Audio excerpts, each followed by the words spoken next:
नमस्कार। हिंदी की कक्षा में आप सभी का स्वागत है। प्यारे बच्चों, आज हम कुंवर नारायण जी द्वारा रचित कविता के बारे में जानेंगे। कविता शुरू करने से पहले कवि का संक्षिप्त परिचय जान लेते हैं। कुंवर नारायण आधुनिक हिंदी साहित्य के प्रसिद्ध कवि हैं। इनका जन्म 1927 को फैजाबाद, उत्तर प्रदेश में हुआ था। इनकी प्रारंभिक शिक्षा घर पर ही हुई थी। उच्च स्तरीय शिक्षा इन्होंने लखनऊ विश्वविद्यालय से पूरी की। इन्होंने अनेक देशों की यात्राएं की। कुंवर नारायण ने सन 1950 के आसपास काव्य लेखन की शुरुआत की। इन्हें अनेक पुरस्कारों से नवाजा गया है, जैसे कबीर सम्मान, व्यास सम्मान, लोहिया सम्मान, साहित्य अकादमी पुरस्कार, ज्ञानपीठ पुरस्कार आदि। प्यारे बच्चों, ये तीसरे शतक के प्रमुख कवि हैं। इनकी रचनाएं इस प्रकार हैं: चक्रव्यूह, परिवेश, हम तुम, अपने सामने, कोई दूसरा नहीं, इन दिनों, आत्मजयी, आकारों के आसपास, आज और आज से पहले, मेरे साक्षात्कार इत्यादि। कुंवर नारायण जी नगरीय संवेदना के कवि हैं। भाषा और विषय की विविधता इनकी कविताओं के विशेष गुण माने जाते हैं। इनमें यथार्थ का खुरदरापन भी मिलता है और उसका सहज सौंदर्य भी।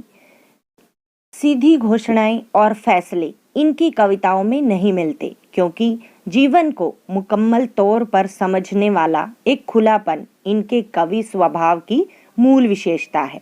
आइए अब अपनी कविता शुरू करते हैं। बात सीधी थी पर एक बार भाषा के चक्कर में जरा टेढ़ी फंस गई।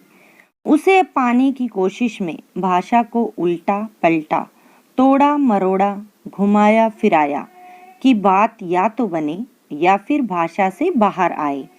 लेकिन इससे भाषा के साथ साथ बात और भी पेचीदा होती चली गई। प्यारे बच्चों, सीधी का अर्थ है सरल और सहज, पेचीदा यानी कठिन और मुश्किल। इस कविता में कवि ने कथ्य और माध्यम के द्वंद्व को प्रस्तुत करते हुए भाषा के सहज प्रयोग पर बल दिया है। कवि कहते हैं कि जब भी कवि अपनी सीधी सादी भावनाओं को व्यक्त करना चाहते हैं, तो भाषा के चक्कर में फंसकर वह अपनी बात को सहज रूप से कह नहीं पाते, जिससे उसकी बात बिगड़ जाती है।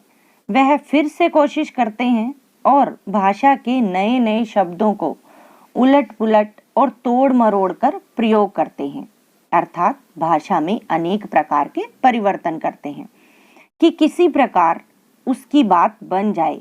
परंतु भाषा के आडंबरपूर्ण प्रयोगों से उसकी बात स्पष्ट न होकर और अधिक उलझती चली गई और उसे समझना और भी मुश्किल हो गया।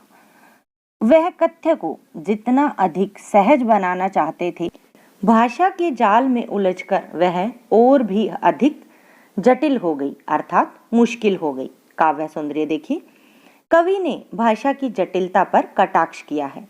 अर्थात यूं कहें कि जब कोई रचनाकार अपनी बात को चमत्कारपूर्ण शब्दावली के माध्यम से व्यक्त करना चाहता है, तो उसकी बात स्पष्ट होने के स्थान पर और भी अधिक उलझती जाती है। काव्यांश का कथ्य सौंदर्य इसकी भाषा के सरल होने के कारण प्रकट होता है। टेढ़ी फंसना, पेचीदा होना आदि मुहावरों का प्रयोग किया गया है। अनुप्रास, स्व, पुनरुक्ति, प्रकाश अलंकारों का प्रयोग यहाँ पर किया गया है। अगली पंक्तियां देखिए। सारी मुश्किल को धैर्य से समझे बिना मैं पेंच को खोलने के बजाय उसे बेतरह कसता चला जा रहा था, क्योंकि इस कर्तव्य पर मुझे साफ सुनाई दे रही थी तमाशबीनों की शाबाशी और वाह वाह। आखिरकार वही हुआ जिसका मुझे डर था। जोर जबरदस्ती से बात की चूड़ी मर गई और वह भाषा में बेकार घूमने लगी। प्यारे बच्चों, मुश्किल का अर्थ है कठिनता, बेतरह यानी अनुचित रूप से। पेंच का अर्थ है ऐसी कील जिसके आधे भाग पर चूड़ियां बनी होती हैं। धैर्य का अर्थ है धीरता और कर्तव्य का अर्थ है कार्य यानी करामात। प्यारे बच्चों, कवि ने कथ्य और माध्यम के द्वंद्व को प्रस्तुत करते हुए कथ्य को स्पष्ट करने के लिए यानी अपनी बात को स्पष्ट करने के लिए भाषा के सहज प्रयोग पर बल दिया है। कवि कहते हैं कि वह जब भी कोई बात कहने लगता है, शब्द जाल में उलझकर उसकी बात और भी उलझ जाती है। अपनी बात की विभिन्न कठिनाइयों को धीरता से समझे बिना वह उलझन को और अधिक उलझाता जाता है। जैसे कि किसी पेंच को जबरदस्ती कसा जाए और वह ढीली पड़ जाए।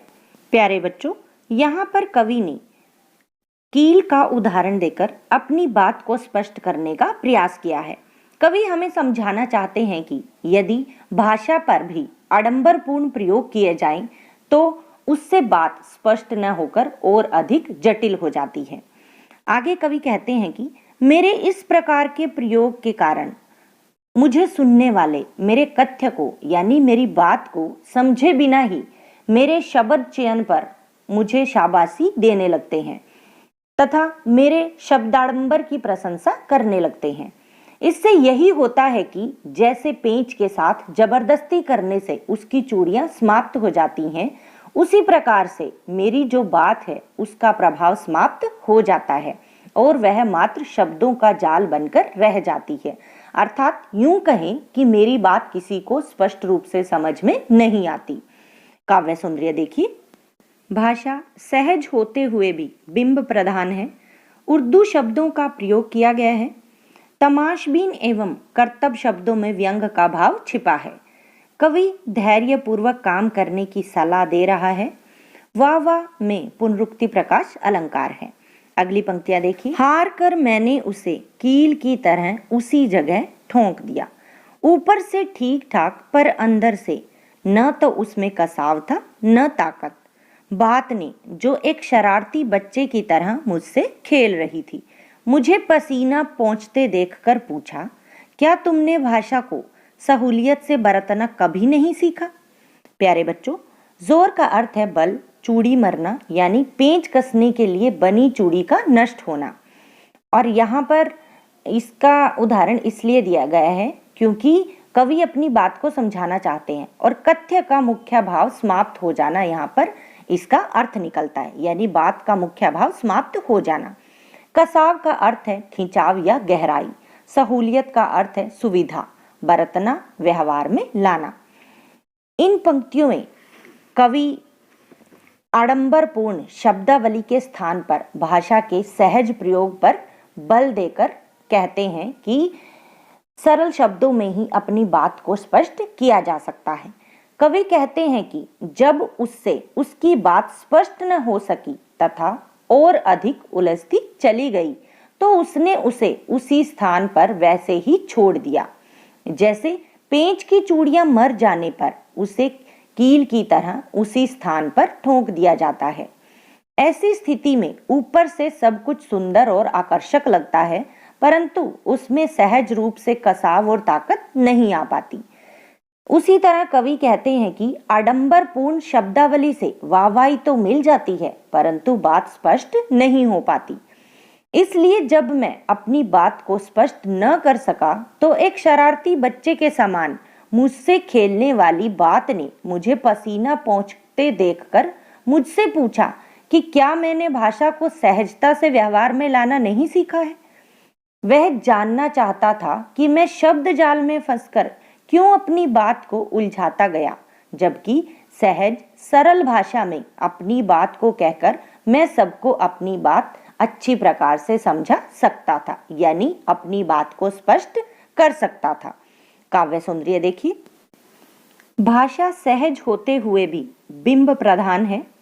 बात का शरारती बच्चे की तरह खेलना एक रोचक दृश्य बिंब है। उर्दू शब्दों का प्रयोग किया गया है।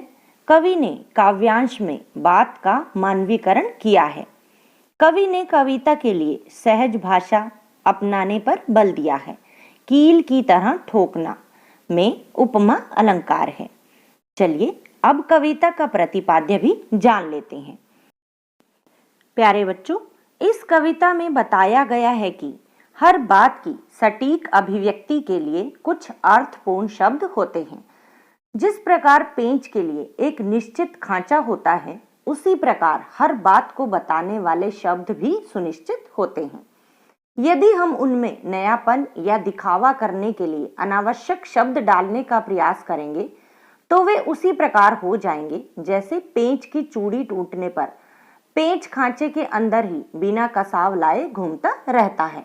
अर्थात कवि नए शब्दों की व्याख्या करता रह जाएगा और जिस मूल संवेदना को वह व्यक्त करना चाहता है उस बात का मूल भाव मर जाएगा। अर्थात कवि अपने भावों की स्पष्ट अभिव्यक्ति नहीं कर पाएगा। इसलिए कवि ने इस कविता के माध्यम से अभिव्यक्ति के लिए भाषा को सही ढंग से चुनने और प्रयोग करने पर बल दिया है। आज के लिए बस इतना ही। धन्यवाद।